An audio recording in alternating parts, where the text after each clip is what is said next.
Hello everyone. Before the സൺസെറ്റിൻ്റെ Malaysian കാഴ്ചകൾ 12ാം എപ്പിസോഡിലേക്ക് ഏവർക്കും സ്വാഗതം. കഴിഞ്ഞ എപ്പിസോഡുകളിൽ ചേർക്കാൻ വിട്ടുപോയൊരു കാര്യം ഈ എപ്പിസോഡിൽ ആദ്യം തന്നെ ഞാൻ ചേർക്കുകയാണ്. മെർദേക്ക സ്ക്വയറിൽ നിന്ന് മടങ്ങി വരുമ്പോൾ ഞങ്ങൾ ശ്രദ്ധിച്ചൊരു കാര്യമാണ്, എല്ലാ സ്ട്രീറ്റ് ലൈറ്റുകളും തന്നെ ചുവന്ന ചെമ്പരത്തിപ്പൂവിൽ നിന്ന് വരുന്നതായി ഞങ്ങൾ കണ്ടു. ഇതിന് കാരണം ഞങ്ങളുടെ ഗൈഡും ഡ്രൈവറുമായ ശങ്കരനോട് ചോദിച്ചപ്പോൾ പറഞ്ഞത്, ചെമ്പരത്തിപ്പൂ ഇവിടുത്തെ മലേഷ്യയിലെ നാഷണൽ ഫ്ലവറാണ്. നമ്മുടെ നാഷണൽ ഫ്ലവർ ലോട്ടസ് പോലെ ഇവരുടെ നാഷണൽ ഫ്ലവർ ചെമ്പരത്തിപ്പൂവാണ്. നമ്മുടെ അടുത്ത ഡെസ്റ്റിനേഷൻ മലേഷ്യയുടെ നാഷണൽ മോണുമെൻ്റ് ആണ്. മലയ ഭാഷയിൽ തുഗു നെഗാര. കൊലാലംപൂരിലെ വാർ മെമ്മോറിയലിലേക്കാണ് നമ്മൾ പോകുന്നത്. നമ്മുടെ ഡ്രൈവർ ശങ്കരൻ്റെ വാക്കുകൾ തന്നെ നമുക്ക് ശ്രവിക്കാം. மலேசியா வந்து மொத்தம் 4 பேர் ஆட்சி ரூல் பண்ணிருக்காங்க. ஜப்பனீஸ், பிரிட்டிஷ், போர்ச்சுகீஸ், யாச்சி. ஓகே. சோ இவங்க வந்து இந்த ஜப்பனீஸ் வந்து வார்ல லாஸ் பண்ணிட்டாங்க. அப்ப அந்த டைம் இங்க மலேசியால வந்து அவங்க தான் ரூல் பண்ணாங்க. சோ அப்ப அந்த நாடை கொடுத்து அவங்கள தோத்துட்டாங்கல. சோ கொடுத்து அவர்களுக்காக மக்கள் மலேசியா மக்களை வந்து அப்பாவி மக்களையும் சரி ஆர்மி பீப்புளையும் சரி கொன்னாங்க, சுட்டு கொன்னாங்க for no reason. ஸோ அதுக்கப்புறம் எங்களுக்கு சுதந்திரம் கிடைச்சோன்னே எங்களோட prime minister, first prime minister and second prime minister இவங்க நம்ம நாட்டுக்காக இறந்துருக்காங்க, தப்பே பண்ணாதவங்க இறந்துருக்காங்க. ஸோ அவங்களுக்காக ஒரு நினைவிடம் செய்யணும்னு சொல்லி தான் இந்த இடம் செஞ்சது. Sankaran from Malaysia. മുതുമുത്തച്ഛൻ്റെ കാലത്ത് മലേഷ്യയിലേക്ക് കുടിയേറിയ തമിഴ് ഇന്ത്യൻ വംശജനാണ് ശങ്കരൻ. ഇന്ന് മലേഷ്യൻ സിറ്റിസൺഷിപ്പാണ്. അദ്ദേഹമാണ് ഞങ്ങളുടെ ഗൈഡും അതുപോലെ തന്നെ ഡ്രൈവറും ആയിരുന്നത് ഈ ദിവസങ്ങളിലെല്ലാം.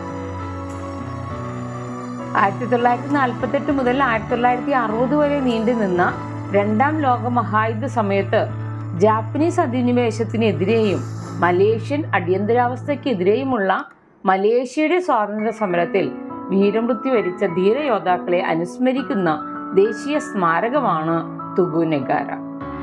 ഫെഡറൽ ക്യാപിറ്റലായ കൊലാലംപൂരിൽ തന്നെയാണ് ഇത് സ്ഥിതി ചെയ്യുന്നത്. ഈ സ്മാരകത്തിന് അടുത്തായിട്ട് തന്നെയാണ് മലേഷ്യൻ പാർലമെന്റ് ഹൗസ് സ്ഥിതി ചെയ്യുന്നതും.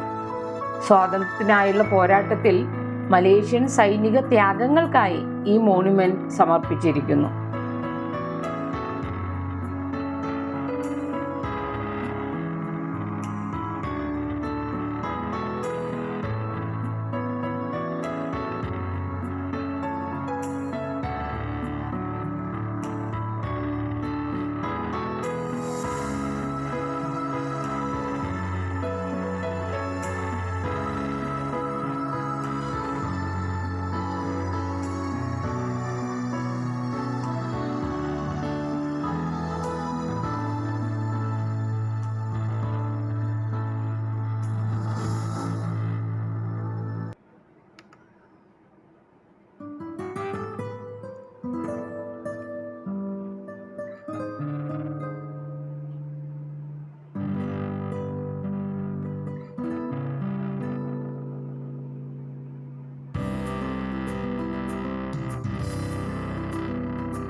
മാതൃരാജ്യത്തിനു വേണ്ടി വീരമൃത്യു വരിച്ച ധീരയോദ്ധാക്കളുടെ ഓർമ്മയ്ക്കായി നിർമ്മിച്ച വെങ്കല ശില്പമാണ് നമ്മളിപ്പോൾ കണ്ടത്. ലോകത്തിലെ ഏറ്റവും ഉയരം കൂടിയ വെങ്കല ഫ്രീ സ്റ്റാൻഡിംഗ് ശില്പ ഗ്രൂപ്പിംഗ് ആണ് ഇവിടത്തേത്.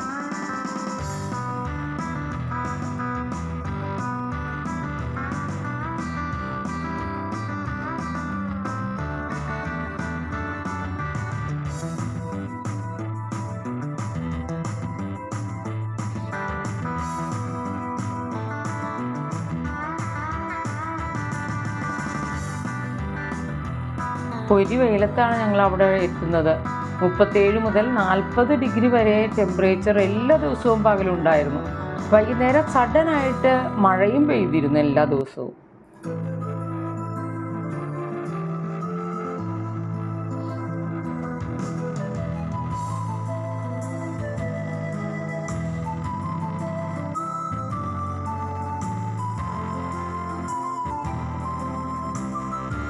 Dedicated to the heroic fighters in the cause of peace and freedom. May the blessing of Allah be upon them.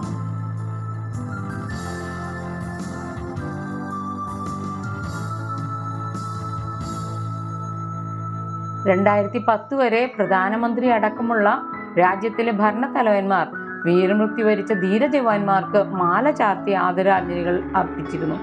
പിന്നീട് വിഗ്രഹാരാധന എന്ന് പേരുദോഷം ചൊല്ലി ഇപ്പോൾ മെർദേക്ക സ്ക്വയറിൽ യോദ്ധാക്കളുടെ ദിനം ആചരിക്കുന്നു.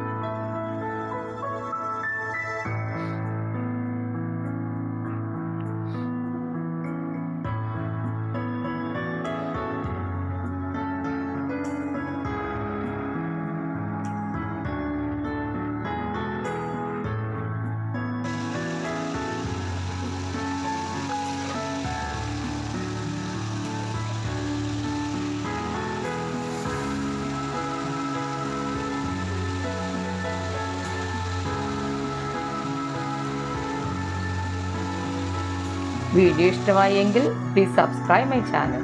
Please like and share my videos. കമൻറ്റും പോസ്റ്റ് ചെയ്യണേ. Thank you.